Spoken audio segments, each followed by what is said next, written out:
Sick Boy Wolfgang Productions presents The Offering with Jerry Horror. A deep dive into the history of film and its filmmakers. Mostly horror, always genre.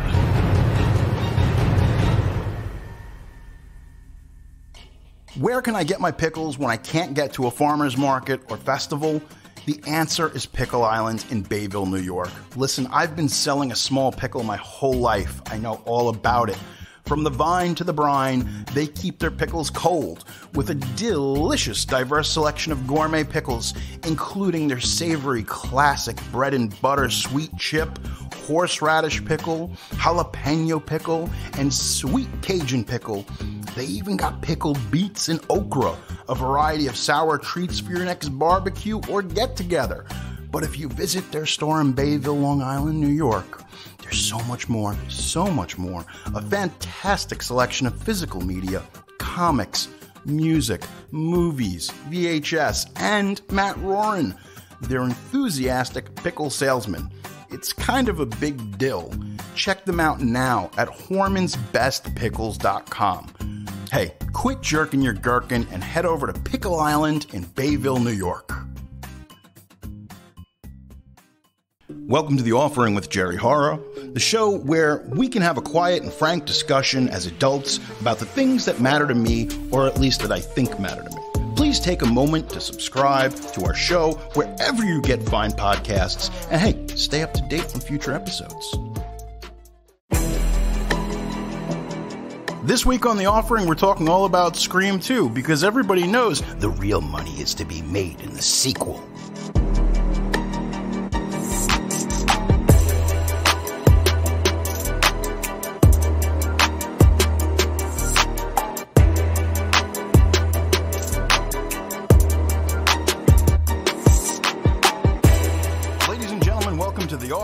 I'm Jerry Horror. How are you doing? How is everything? Good to... I guess I can't see any of you. I guess you're all out there, and you're listening, wondering, and watching if Jerry is hiding behind the couch. But maybe you're not in the house, so how would I be hiding behind the couch? Maybe I'm outside your door. Maybe you're not in the house anymore and you're outside in the backyard and you're going to the shed, and guess who's behind the shed? It's your old pal, Jerry Horror. Okay, I'm sorry. I really like doing that voice. I don't wish death upon Roger L. Jackson, but if he ever does untimely pass, I am available. Give me a call. Oh, man. It's no joke, man. The sequel was coming. It's inevitable. If anything is a success, there's always a sequel coming. Sometimes they're good, and then sometimes they're bad. Sometimes I like them when they're bad. I like The Matrix Reloaded. I like Superman 3. I will argue that Superman 3 isn't all that bad. You got some good stuff going on in that movie. Richard Pryor woefully miscast in that film completely. But you do have evil Superman. He gets drunk. You have Lana Lane. I'm a little more partial to redheads, in case you're listening out there. Yeah, so there's some good things about sequels. I think they're inevitable. Right now, we've been talking about all the hot gossip regarding the new Scream film. As we're recording this right now, which is August of 2021, we have a new Scream film coming out, and the gossip is just flying. No one knows what's real, what's not, what's misdirect, because a lot of times that's a big part of the job of people with a big franchise is how do we misdirect the people out there? Let's throw some fake stories, people won't see it coming. Speaking of not seeing it coming, I have been stung 3 times this week by hornets. There's either hornets or wasps. People say to me, they're like, well, did you see them? I'm like, no. I'm like, I run away when I see them. I'm terrified. Luckily, I have discovered, thank God, I am not allergic to them. Otherwise, I would not be recording this right now. I have this really nice mailbox that was put in by the landlord. It's like cast iron, really nice, but apparently it's like the perfect place for hornets or wasps or whatever they are to live in. So I don't learn. They say that complete madness is the act of doing something over and over again without learning anything from it. I have learned. So I'm veering into madness, but now I am tunneling back from it because that's it. The third time, no, it's not going to happen anymore. So I'm definitely going to be murdering these things. I don't care what happens. It's like, seriously, like I have a blood feud with the hornets and the wasps that are living inside my mailbox. I hope they hear this right now. I hope those fucking hornets, and you know what? I hope the families of those hornets, I murdered them. I killed them all, Sydney. I carved them up. Oh, that's right. This week we are talking all about Scream 2. Now, there are some people, it's very controversial. I'm going to state an opinion right now. Collectively, you're going to hear all the people shutting the podcast off. I think that Scream 2 is the best out of all the sequels. That's my opinion. If compared to 3 and 4, not so much. Don't really like those ones. We'll get there. Don't worry. The reason we're doing this episode is because so many of you love the episode that we did on Scream, the complete deep dive into the history and the making and the behind the scenes. So this should be no different, because if something's successful, there's always going to be a sequel. And that's where all the money is, Sydney, in the sequel.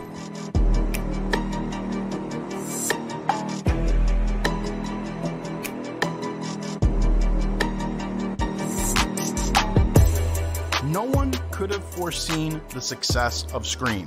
Ultimately, in 1996, the movie takes home $173 million. It's incredible. It's unprecedented. It's an absolute juggernaut of a hit that single-handedly revitalizes the entire horror genre worldwide. Now, of course, I told you in the first episode, this was a slow burn. It wasn't like Scream opened and it was like, oh my God, it's the #1 movie. We all got to go see it. No, it was a movie that built over time, that it was word of mouth. So I think it was by the 4th or 5th week of box office of the movie opening at number 4, going to number 5, and then shooting back up to number 1, the Weinsteins pretty much said, we need a sequel.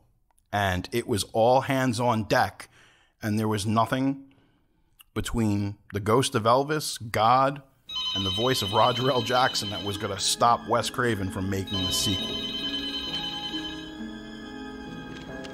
Hello? Hello, Sydney. Remember me?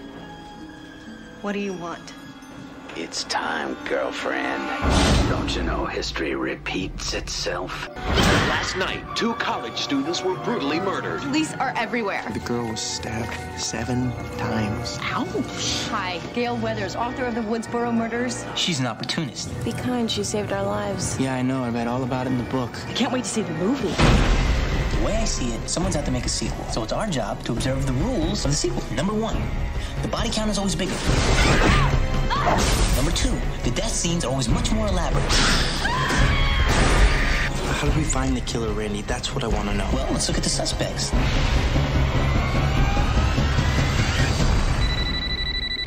I'm not interrupting anything, am I? It's him. He can see us. Do you want to die tonight? Is that the best you can do? Why not set your goals higher, huh? You want to be one of the big boys? Manson? Bundy? OJ?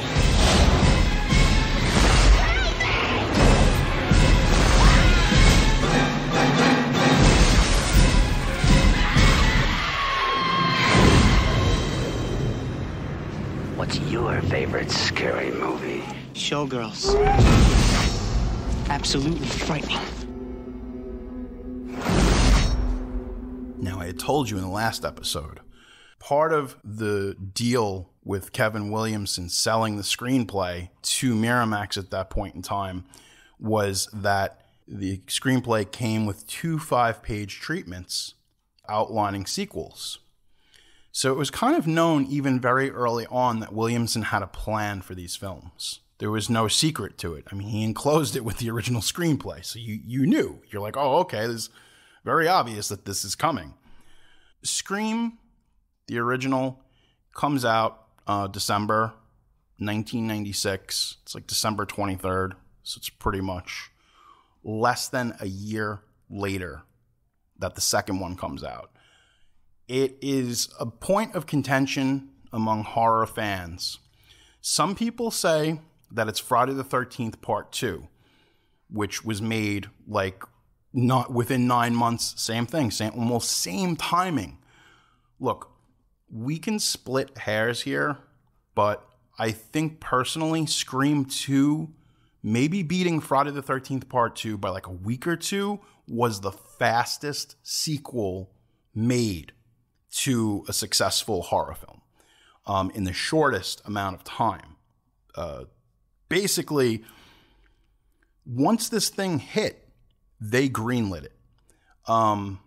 Like with Friday the 13th, Paramount kind of had this idea where they were like, hey, look, maybe even if this film doesn't work, now that we own the rights to the name Friday the 13th, we can turn this into a franchise, but it doesn't have to connect.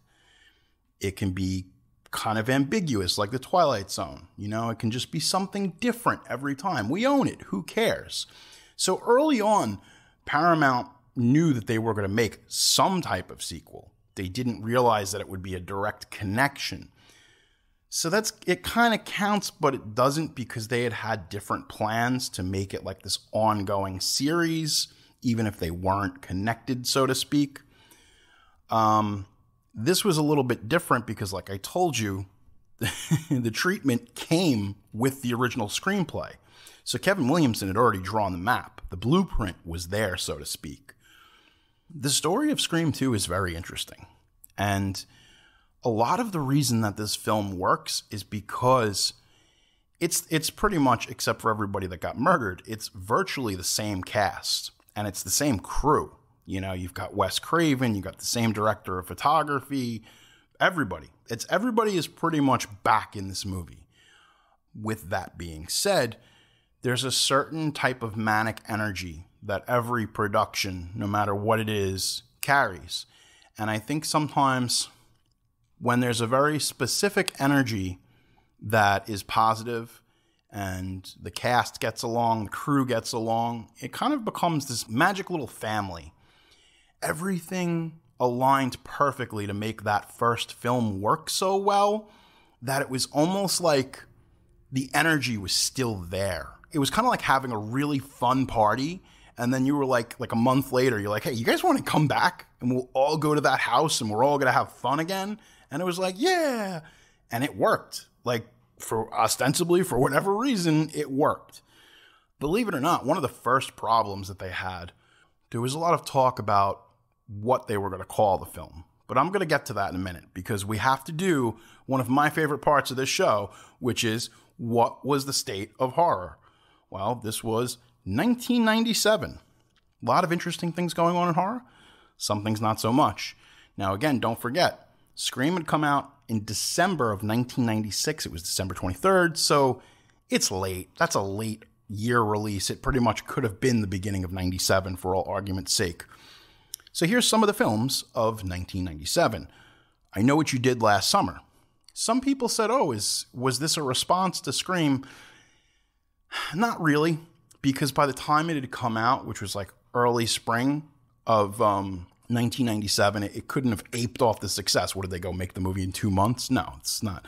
But you had a lot of people, Sarah Michelle Gellar, Freddie Prinze Jr., Ryan Phillippe, Sarah Jessica Parker. I was going to say Sarah Jessica Parker. Jennifer Love Hewitt.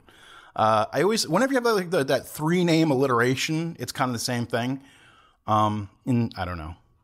I would much rather, if I had a choice of who to make out with, I'm going to say Jennifer Love Hewitt. Easily. Like there's not even like, who would I make out with for money? Sarah Jessica Parker. Because, you know, New York socialite, got money. There's some really weird movies this year. A lot of weird movies. There's no way to rebound from that awkward thing of me not making out with Sarah Jessica Parker for money. Produced by Wes Craven, Wishmaster, which is terrible, but I love it. Event Horizon, which is an effective film. It might be better than you actually remember it. It's one of those movies that most people, they remember it being really good, and it's like really not. But hey, look, I'm not here to make any waves, but I kind of am. You're a dick. Fight me about it on Twitter. Event Horizon had a really good soundtrack, though. had like Prodigy on it. It was kind of like that late 90s electronica. Whatever, I liked it. Ooh. This was one of the worst movies that I saw in 1997. I saw this on a date. An American Werewolf in Paris. Ooh. Some brutal CGI there. The less said, the better. That's like a whole fucking episode, that movie. Yikes. The worst of. Alien Resurrection. I like Alien Resurrection. It's the one with Winona Ryder as an android. It's Ron Perlman's in it. It's made by the City of Lost Children director, French director. It's the 4th movie in the cycle. I enjoy it. You get Sigourney Weaver back. It's okay. She's an all-star. I love her. Sigourney Weaver. Anaconda. Ooh. Oh, man. Anaconda. It's got the greatest cast of all time. Some of the worst CGI because at that time it was just so hot. But I mean, what other movie can you see all those actors in? You got Ice Cube, Owen Wilson, Jennifer Lopez, and Angelina Jolie's father giving one of the worst or best screen performances known to man. Let's just leave it at that. He's also become like a noted right-wing asshole, but that's a whole nother story. He's like, I don't even want to get into it. Okay, Cube. Cube was brilliant. Cube Works wasn't widely seen, didn't have a wide release, but it was a film that was a banger on video and also a banger on cable. Guillermo del Toro's stateside first film, Mimic, which I enjoyed. Mimic. It's not great, but it's passable. It's something. It's not good, but it's not bad. Relic. That was a film by Peter Hyams, who had done Time Cop. It's not very good, and it has a terrible, terrible CGI monster. Which, at that point, you had a lot of studios, and they were like, oh, we'll just put a CGI monster in it because it's what all the kids like. They should have stuck with the practical effects. But again, it's a story for another time. Tangentially, Spawn. Great soundtrack. Terrible film. I saw that in theaters. Wow. And I love Michael Jai White. I love everybody who's involved with this film, Martin Sheen. But what a terrible, terrible film. The Devil's Advocate. It's cheesy. It's hammy, but I love it. It's Keanu Reeves. It's Al Pacino. It's an entertaining film for better or worse. But other than a couple of like direct-to-video films like Arcade that nobody even cares about, we're still kind of in the horror doldrums at that point. Horror is still kind of, it's not as bad as 96. We went through on the last episode all the movies that were out at that time. It was a hot mess. It's a little bit better, but it's nowhere near the cataclysmic void of darkness that was 1996 for horror. Scream 2 is inevitable. The original made a lot of money. The biggest hurdle that they had to overcome initially was, what the hell are we going to name this movie? Now, you would think it would be simple enough for the executive just to say, well, we'll call it Scream 2 and, we'll go ahead with it, and that's what it is. No. There was a lot of infighting initially that went on with what the title was going to be, because different people who were throwing money into the production had different ideas of what this film should be and just how meta the sequel should go, because they were very self-aware of what this film was going to be. And now initially, like, the first film was supposed to be called Scary Movie, and then it eventually was called Scream. So why should anything be different? Why shouldn't we just completely fight again for the title of this sequel? Okay, so let me hit this off for you. The favorite was Scream Again, and I like that title. I think Scream Again works. I think it's cool, like, hey, you screamed last year, you want to scream again? Come down to the theater. Scream Louder. That was another favorite that was in there. I don't know how I feel about that one. I don't know how I feel about Scream Louder. And Scream, the sequel, which is probably the worst of them all. It's just absolutely terrible. Then it finally gets down, and Wes Craven, in one of his dumbest decisions, was like, well, we should call it Scream 2, ! TOO. Thank God cooler heads prevailed, and they decided not to go with that, because that was probably one of the most terrible ideas that I've ever heard. Now, it was pretty easy to get everybody back, because I think when you deal with one of these situations, like Friday the 13th Part 2 did not have this problem because they killed everybody. Essentially, there was only one final girl in Friday the 13th, and you didn't have the issue of having to get people back. So with this, it was a little easier, obviously, because you had most of the people had survived. Now, originally, don't forget, they had killed Dewey, but then Wes Craven shot 2 different endings, and he was like, everybody likes Dewey. We need to give people a good feel-good moment, and he thought it would be a mistake. So with this movie, it wasn't as hard, but you still had to pad out the cast. And a lot of that was like, well, who are we going to bring into this new film? And also, they were in a situation where in order to make this movie as quickly as they could and get it into theaters, they had to throw more money at the production. So they got about $10 million, $12 million more to make this film overall, because it had to be done quicker. Had to be generated in such a short amount of time to get it into theaters. So the role of Mickey, who ultimately is played by Timothy Olyphant, was offered to Tobey Maguire, and they were desperate to get him to play this part. And for whatever reason, he didn't take it. It didn't happen. And that's basically, like, a lot of times we go into the history of it and we talk about, like, oh, there was all these crazy casting choices, but that's the only one. Like, the first movie, there were all these people like Reese Witherspoon, and, they were thrown around for different names, like for Sydney. This movie didn't have that issue because they had their primary cast. Now it was pretty much filling out the people and, so to speak, and the victims. And you've got some interesting choices in this film. Like in the sequel, now you've got Sarah Michelle Gellar. And it's crazy because big year for Sarah Michelle Gellar. She's got Buffy on TV, and she ends up being in the top 2 movies of the year, which is Scream 2 and I Still Know What You Did I'm already getting the sequel to that one. I Know What You Did Last Summer. So Sarah Michelle Gellar, holy shit, 1997, she kind of peaked, right? One of the top shows on television. She's got 2 of the top movies. I mean, Sarah Michelle Gellar, ostensibly probably one of the hottest actresses of 1997. So I guess we'll give that to her. Hottest actress of 1997, Sarah Michelle Gellar. At around 1 minute, Paulette Peterson, who plays the usher, who hands the masks to Maureen and Phil, played by Jada Pinkett Smith and Omar Epps, she won her role in a contest sponsored by MTV, because there had to be an MTV contest, because back in the day, that's what you did. So they actually kind of paid off on this. So that girl who you see, who's the usher, she won a contest to have that part. It's crazy because the inside of that theater, it's the same theater that you see in Once Upon a Time in Hollywood. Fun fact. It's kind of crazy because I think that the opening of Scream 2 is ingenious, okay? I know that you probably want to say more. It's like, okay, these 2 black people are about to be fucking brutally murdered, right?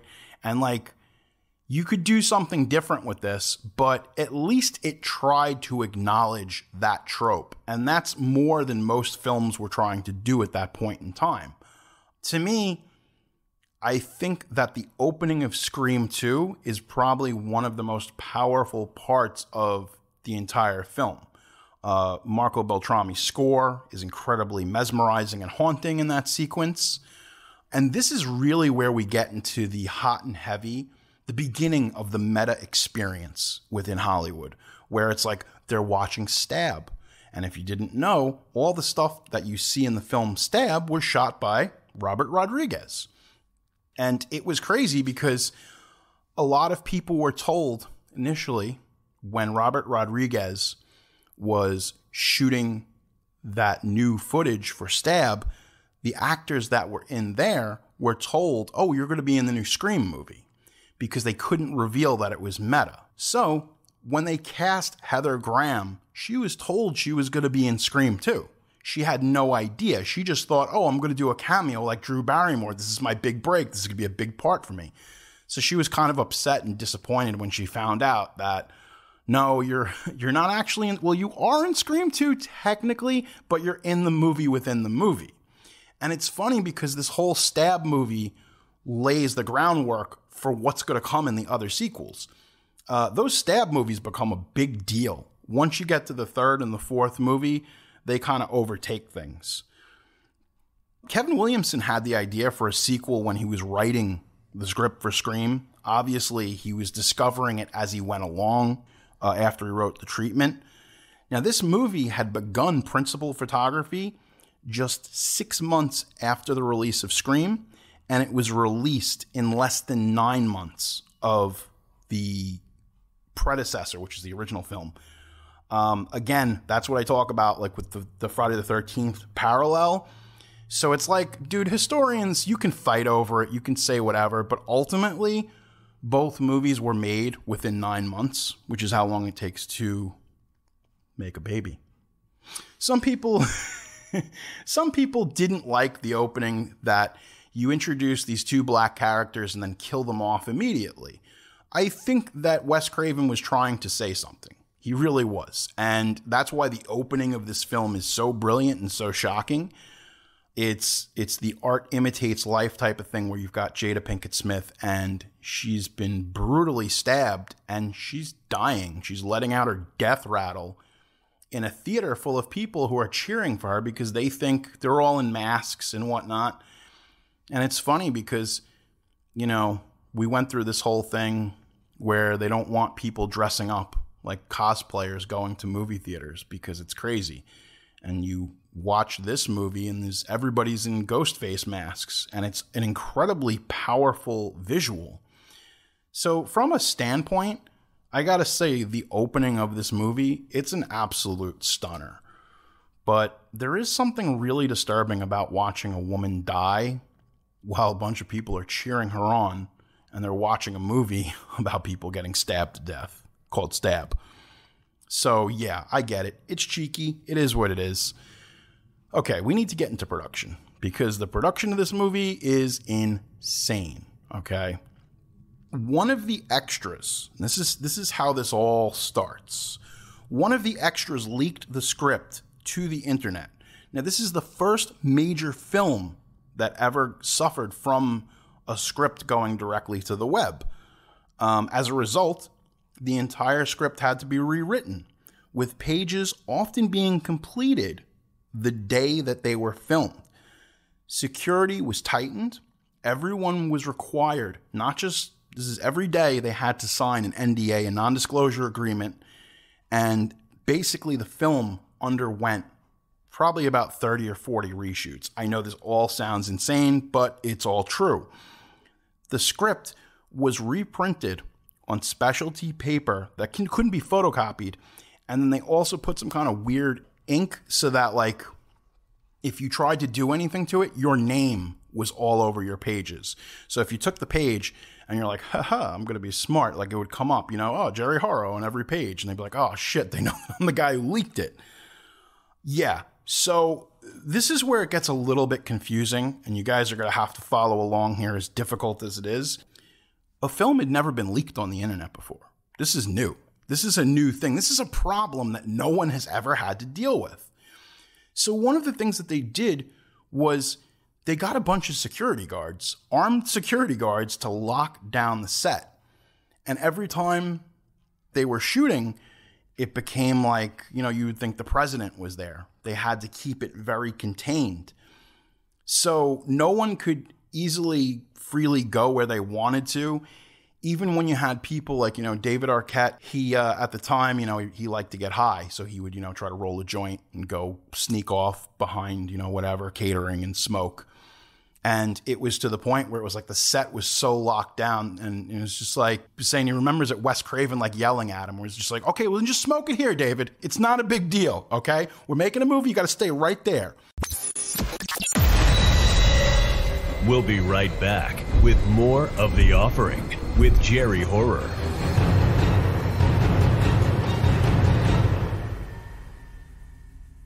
You're listening to The Offering with Jerry Horror. Got a question or a story you want to share with me? It might be featured in a future episode. email me at jerryhorror@gmail.com or hit me up on Twitter at jerryhorror. I'm also on Instagram. You can find me there at jerryhorror. Rate and review this show on Apple Podcast, and you might find your review in an upcoming episode. And if you haven't already, be sure to subscribe to The Offering. Now back to the show. Even though everybody got along very well and there's really no on-set trauma, it got really rough to shoot this movie because it had to be locked down. It was under so much scrutiny. At the end of the day, you couldn't leave unless they collected your screenplay, your basically your pages, and then the pages were destroyed every night. Additionally, in this original screenplay that leaked to the internet, the first one that leaked, Mickey was actually going to be a good guy. He turned out to be a good guy and was killed by Ghostface. Now, that's supposedly the original ending, okay? We're going to get into this. The cast were not informed of the identity of the killer until the last day of principal photography. Also, the cast did not receive the last 10 pages of the shooting script until it was time to film the scenes an hour before, which therein would have the contained information of what was going to happen an hour prior to them actually filming it. Furthermore, the last 10 pages of the shooting script were printed on gray paper in order to deter illicit duplication of any of this. All cast members were to sign confidentiality agreements again before they filmed the final sequence. I can't even tell you what this... So once they're getting to the end, they shoot 4 different versions of this finale. Now, most of this stuff has never been seen. Some of it ended up on the first DVD release. You got to see a little bit of it on the extras. But basically, to make a long story short, because this could go on for quite some time, they shot every conceivable version of this ending you could. If you guys remember the movie Clue, Clue had all these different endings. And if you went to the theater, or you saw it in the theater, they would change out that final reel and it would have a different ending. Anything that you can think of, they pretty much did. In the original ending, before the script was rewritten, Gail got killed by Cotton, and Sidney and Cotton had to fight for the death, and possibly Dewey died from his injuries in the projection room.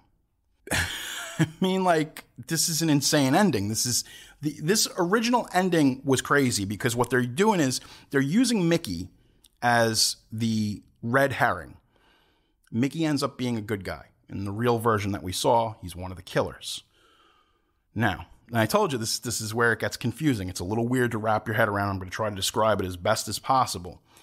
So, in this ending, Cotton Weary is the bad guy, and he basically kills Gale Weathers. It was going to be kind of like, did they really kill Dewey? Wes Craven felt so bad about what had happened in the first film, he said he would kind of just leave it out there. But that's kind of a grim ending.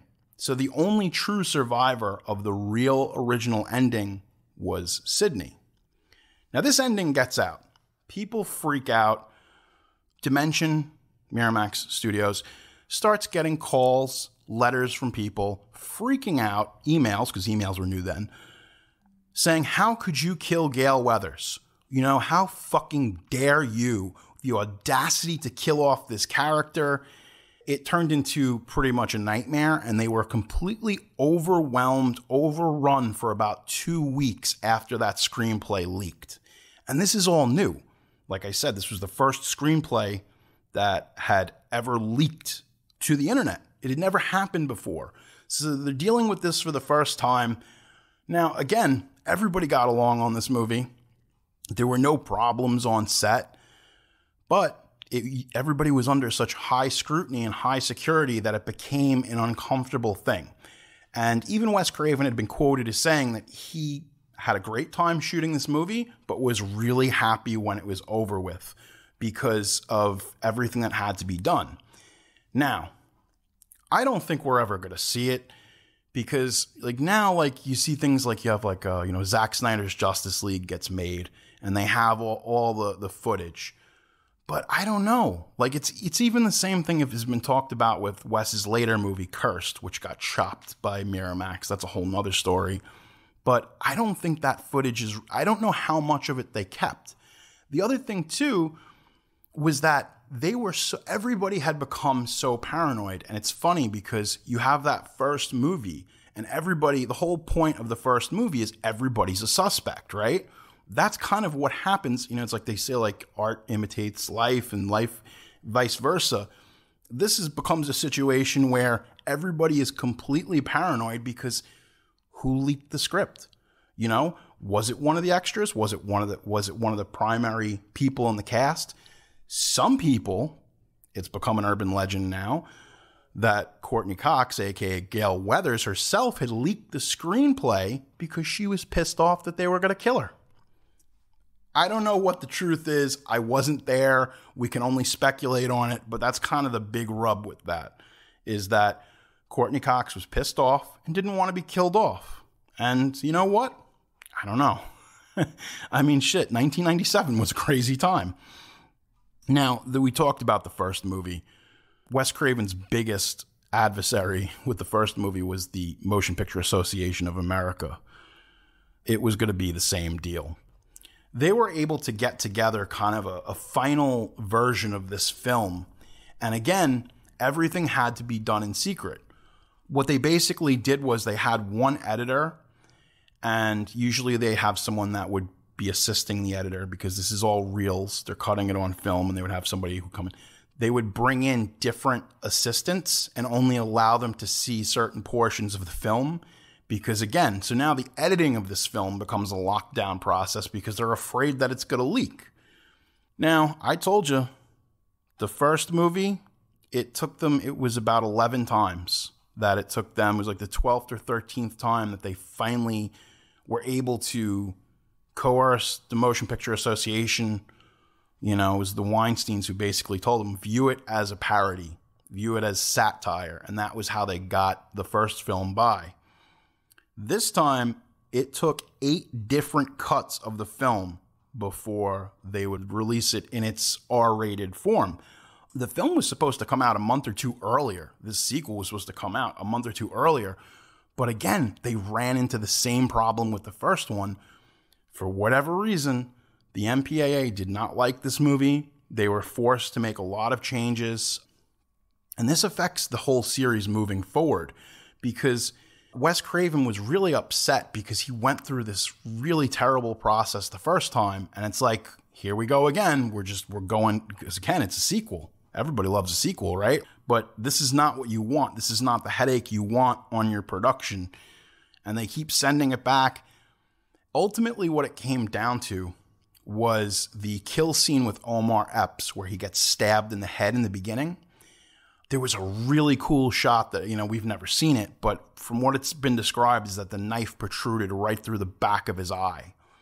And it was really gruesome and bloody, and you kind of see the eyeball pop out. So they had to put a really neutered version of it into the film, and they ended up having to reshoot that because obviously they couldn't have... The gag was for the knife to go through the side of the head and have the eyeball kind of pop out through the socket. It was just too gruesome. So guess what? Sorry, Wes Craven, you got to go back and reshoot it. They reshot it. And now what you see in the film, it's still rough. It's still a painful thing to watch, but I don't know. And I sometimes wonder, had they left that in there, you know, and it was done by, K&B Effects, great effects people.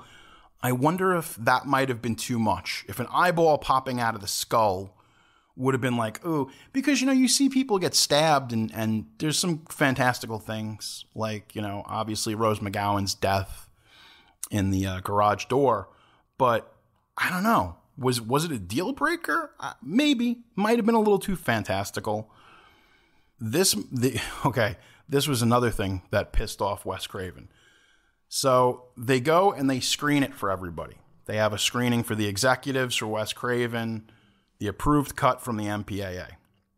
They're sitting in the theater, and all of a sudden, at the end of the movie, after the final beat, it originally ends with Ghostface in the bell tower watching over everybody. And then it's Roger L. Jackson. He's like, heh, heh, heh, heh. And the bell rings and the movie ends. Craven flipped the fuck out. Because, and I've told you about the Weinsteins before. They've done this. They've tampered with so many movies. Even like we talked about, Mimic came out that same year. They tampered with Mimic. If you're going to watch that film and you get it on Blu-ray, watch the director's cut, because the other cut is just trash. But they were notorious. They were absolutely notorious. And this was something that made Craven almost not re-up his deal with them to work with them, because he was like, you shot, basically the Weinsteins shot this scene of Ghostface in a bell tower, which it's like the corniest thing. And they didn't tell him about it and then tagged it on and said, oh, we didn't think you'd care. But it's like, come on, man. You know, it's just kind of upsetting. So basically, even though he didn't have final cut, Craven was like, look, everything's Gucci. It's 100. I love it. Cut that fucking scene out. Because we can't do it. We just can't. Like, what are you doing? What are you doing? What are you thinking? You know, it doesn't need that scene. Because Ghostface is always, even though it's a disguise, it's a human. And we've vanquished the human killer. It's not like some mysterious supernatural killer. Or is it? Because there was a couple of different screenplays that went around initially, one of them that leaked, saying that they wanted to do this whole big dream sequence in the beginning with Stu, you know, Matthew Lillard. And ultimately they decided against it because Wes Craven said that it was too fantastical and too much of a misdirect. But initially, that was almost one of the openings of the movie. There was this opening that involved, you had Skeet Ulrich and Matthew Lillard, and it was kind of like a dream sequence. And basically, you would have had that cold opening with Omar Epps and Jada Pinkett Smith, and then it would have gone to that sequence. And Wes Craven just said, nah, it's too much fantasy. It's too out there. And ultimately, they never did it. Unfortunately, though, a couple of versions of that screenplay leaked. And it's hard to tell. It's hard to verify what was real and what wasn't, because some people have said that there were phantom edits that were made to these screenplays. You know, it's kind of one of those things. It's like the game Telephone, where like somebody tells the story. So what happened was people were getting the screenplay that leaked and making their own additions and subtractions to it. And in that time, like I said, it was the first screen. That's why it's so special. The first one is always so special. But no one had ever, you know, it's not like the screenplay for like Batman Returns leaked, or, you know, Superman 3. This had never happened before. So people making I think this is what leads to kind of the urban legend of this film, is that people might have gotten a hold of this leaked screenplay and added things, subtracted things. So we'll never know, because Wes Craven isn't with us anymore. Or is he? Wes Craven isn't with us anymore, and we'll pretty much never know. Now, according to a rumor, another big rumor, I'm giving you all the hot gossip and the rumors. This is stuff that most people don't ever talk about. The identity of Ghostface was changed. Originally, it was going to be Derek, who was Jerry O'Connell, okay? And Haley, who was played by Elise Neal in the original ending. Now, I told you, it was supposed to, the whole thing was supposed to be Cotton Weary. They supposedly shot that. Now, this ending with Derek and Haley was referenced in Scream 3, where all of the actors and actresses on Stab 3 were kept in the dark about the script for this reason. So a lot of the things that you see happening in that third movie are actually kind of in-jokes and parody of things that really did happen. You know, so again, it's like art imitating life. Now, originally scheduled to open alongside Tomorrow Never Dies and Titanic. This was 1997. James Bond and James Cameron, respectively.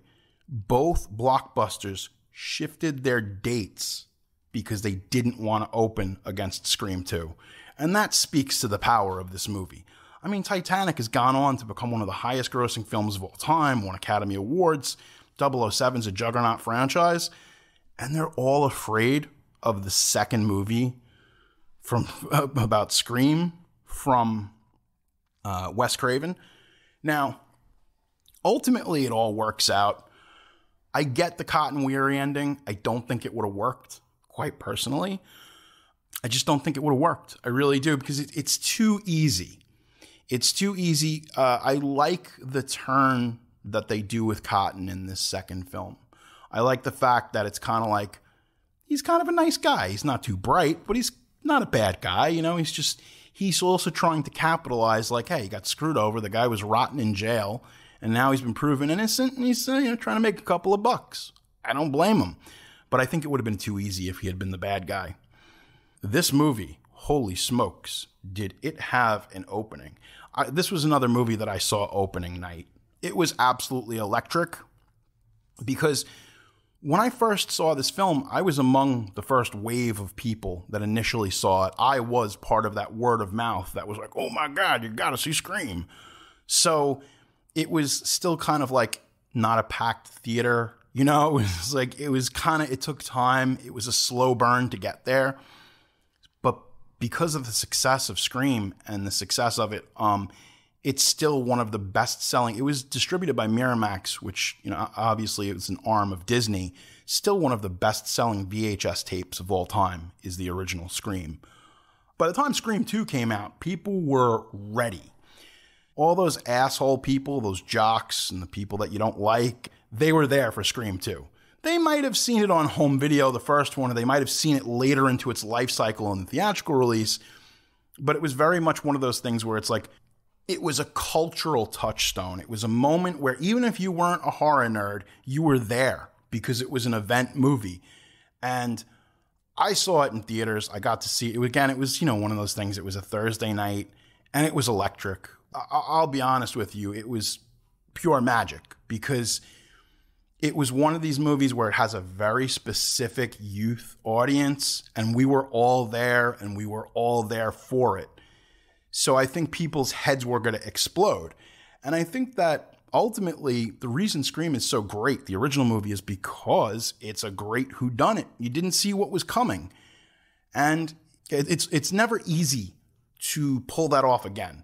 It's like we talk about the new, you know, like Rian Johnson's got the 2 new Knives Out movies coming. You got to pull that magic trick off. Not again, not just once, but twice. So it's like, you know, if you're going to do a good whodunit story, you have to have people invested into the characters, invested into the story, and then pull the magic trick. It's not easy. It's not easy to pull off. This movie, Scream 2, had one of the craziest opening weekends. It did $103 million opening weekend, which is like, for 1997 money, that's insane, number one. Adjusted for inflation and gross, that would be $273 million today. Really wrap your head around that many people that quickly seeing this film. Scream and Scream 2 were the highest grossing movies of 1997. The original Scream was released very late in 96, so making most of its money the next year. Ultimately, Scream 2 brings in $172.4 million, just shy of the $173 million made by the first film. But you have to understand, it was a double shot. They made all that money in 1997. It was a gigantic year for everybody involved. Miramax Dimension. It's an absolute juggernaut how big this film was. It was also, Scream 2 was one of the soundtracks in the modern era that was, it had a pretty decent soundtrack. I was listening to different stuff. I was more into, you know, electronica, indie rock and shit like that, hip hop. So it's not really my forte, this soundtrack, so to speak, but it was one of the fastest movie soundtracks to ever go gold. I think it went gold in like less than 3 days, which is like, it's insane to even think that. I'm sleeping right in the middle of a good dream. When all at once I wake up from something that keeps knocking at my brain. Before I go insane, I hold my pillow to my head and spring up in my bed, screaming out the words I said. I think I love you.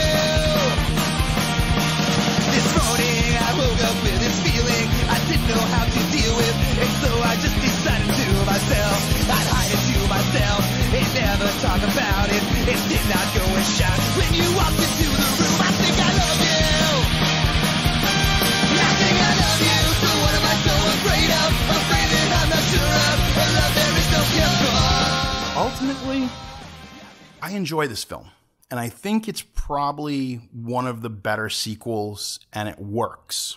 Its pacing is very tight.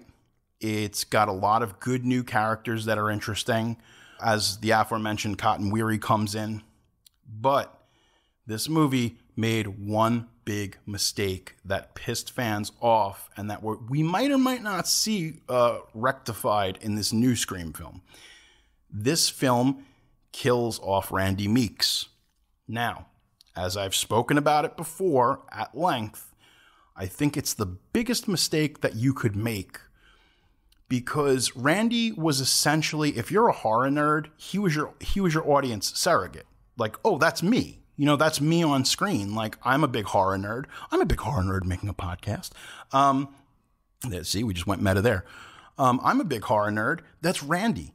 Now, they had done it a couple of different ways. At first, they were going to have Randy come back at the end of the movie. But because of all the reshoots and everything that had happened, Wes Craven felt like it would have cheapened the movie. And him and Williamson kind of came to the conclusion, and I understand this from a writer's standpoint, they needed to make a decision to kill one of those OG characters from the first movie that was going to totally pull the rug out from the audience. You know, it's like Randy said, all bets are off because you're in a sequel. And in the sequel, all the rules change. So I think that the only way they could pull off, we always talk about like a sequel is about escalation. Like a good sequel always ups the ante. You know, like Karate Kid 2 is one of my favorite examples. So the first one, he fights in a tournament. The second one, they go to Okinawa and shit gets real. He's not fighting in a tournament. He's fighting for his life. It's real. It's there's no referee that's going to break it up. And I think that that's important in a sequel. Unfortunately, the major form of escalation was by killing this beloved character. And personally, and this is going to be a very hot opinion, I think it broke the ability to make sequels, and it broke the franchise button. Because without Randy as the audience surrogate, it's a little bit tough. Look, I like Gale Weathers, but you know what? I would have rather them killed Gale Weathers because she's a reporter. Where can you, like, she has an arc and she gets redeemed. She ends up being a good person. Where do you go with the Gale Weathers character? Because that becomes even a problem with the third film, is the whole Scream 3 becomes the Gale Weathers movie. And that's fine, but And then Dewey is kind of like, Dewey's like your mascot. He's like your Mickey Mouse. You know, you don't want to kill off the guy that's kind of beloved by everybody. And I think that Wes Craven really, for whatever reason, he hated that decision of killing off that character of Dewey. But they felt that the only way that they could really shock and surprise audiences was by murdering Randy Meeks. And it's an incredibly violent death, you know? He gets his throat cut. And the way that they originally shot it, and this was another thing that got chopped by the MPAA, was he gets his throat cut, but they did like a full arterial spray where it was almost like a quick turn where Randy's back is turned to the audience. We see the back of Ghostface, and he turns to the camera, and the blood just gushes out, and we have that zip zoom in. And the MPAA was like, fuck you, no way. Because it was just so gruesome. You know, it's that magic trick of seeing someone's throat really, they didn't like it, it upset them. They used kind of a mocked, edited version of it, whatever. But I think artistically what Wes Craven was trying to say with that scene was, oh, you think you know what's going to happen? You think you know how this is all going to work out? Here's your sacrificial lamb. So I guess in service to the story and in service to the sequel, we kill off Randy, but ultimately it breaks the franchise. It's the moment that breaks the entire franchise and doesn't allow it to continue on. Because, spoiler alert for Scream 3, once you get to that third movie, we get into Heather Matarazzo is the sister, you know, the girl from Welcome to the Dollhouse. She's the sister. She's Martha Meeks. And we get Martha Meeks, and she comes and she's like, Randy wanted me to give this to you. It's a VHS. And it's a fucking VHS tape of Randy. And it was like, Even in 2000, when I was watching it in theaters, I was like, oh, hey, it's Randy. I'm like, I love Randy. I'm like, why did they have to kill Randy? I'm like, because once you have Randy in that VHS tape in the third movie, you've already admitted that you fucked up. It happens, folks. I'm sorry. The legacy of Scream is that it's a very good sequel to a very good film. And that's hard to come by. Now, I have my problems with those other films. I do. 3 and 4, we'll get into that, and that's next time. But Scream 2 is a good movie. And it's a dead solid sequel. And considering that it was made so fast, I really wonder there's this other world where those other endings exist, because they had to keep changing them because they were so afraid that people were going to find out what the real ending was. And to this day, Williamson, Craven, even the actors, because the actors really didn't know, we'll never know what the real ending was. Was the real ending Cotton Weary being the killer? Was the real ending going to be Jerry O'Connell as the killer? We'll never know, because admittedly Williamson has come out and said, he's like, we basically did a bunch of those endings. Like, obviously they wrote a bunch of different endings, but they shot the different endings to confuse the people that were working on the film. And if anything had leaked, in the post-production process, it's intangible. We'll never know what the real ending of Scream 2 was, but we do know to this day that the film was significantly changed in order to prevent people from learning about spoilers. And that is the takeaway. So, that leads us to Scream 3. But what did you think? Is Scream 2 good? Did you like it? Am I crazy? Am I a crazy person? Did you work on Scream 2 and you have information? Do you want to give me the hot goss? Do you want to give me the hot goss on the sly? You want to meet me out back? Tell me what really happened? Does anyone know? Is there anyone out there who can substantiate the evidence of what this film actually was before it had been cut down and changed because of the spoilers? Please, get at me on social media. I got a YouTube channel. It's The Offering with Jerry Horror. I'm at Jerry Horror. Come at me. Tell me what you think. I want to know what you think. I hope that you have enjoyed this episode. I hope that you've learned a little bit more about what makes this Scream series so magical. And if you enjoy it, we'll keep exploring it. And if not, like I said, we could always do the Nightmare on Elm Street films. There's plenty of stuff there to mine. My name is Jerry Horror, and this has been The Offering, which is mostly horror, but always genre. You've been listening to The Offering with Jerry Horror. I'm very sorry. Produced by Pete Bune. If you have a question or a story you want to share with me, we'd love to hear from you.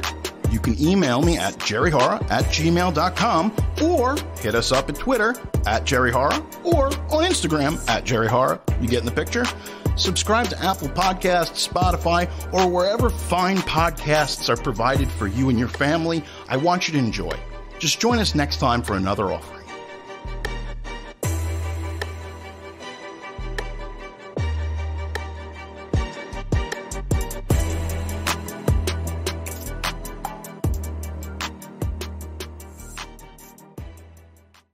I'm Tom. My partner Mike and I have been friends and co-workers for a long time. And at work, we're known for our daily water cooler conversations about TV shows and movies we are currently watching. Whether we're arguing over which Marvel TV show is the best or agreeing about which Netflix original movie is the worst, the pop culture conversation is always popping on Two Brothers at a Water Cooler. You can listen to Two Brothers at a Water Cooler on Apple Podcasts, Spotify, or wherever podcasts are available. Subscribe and share today.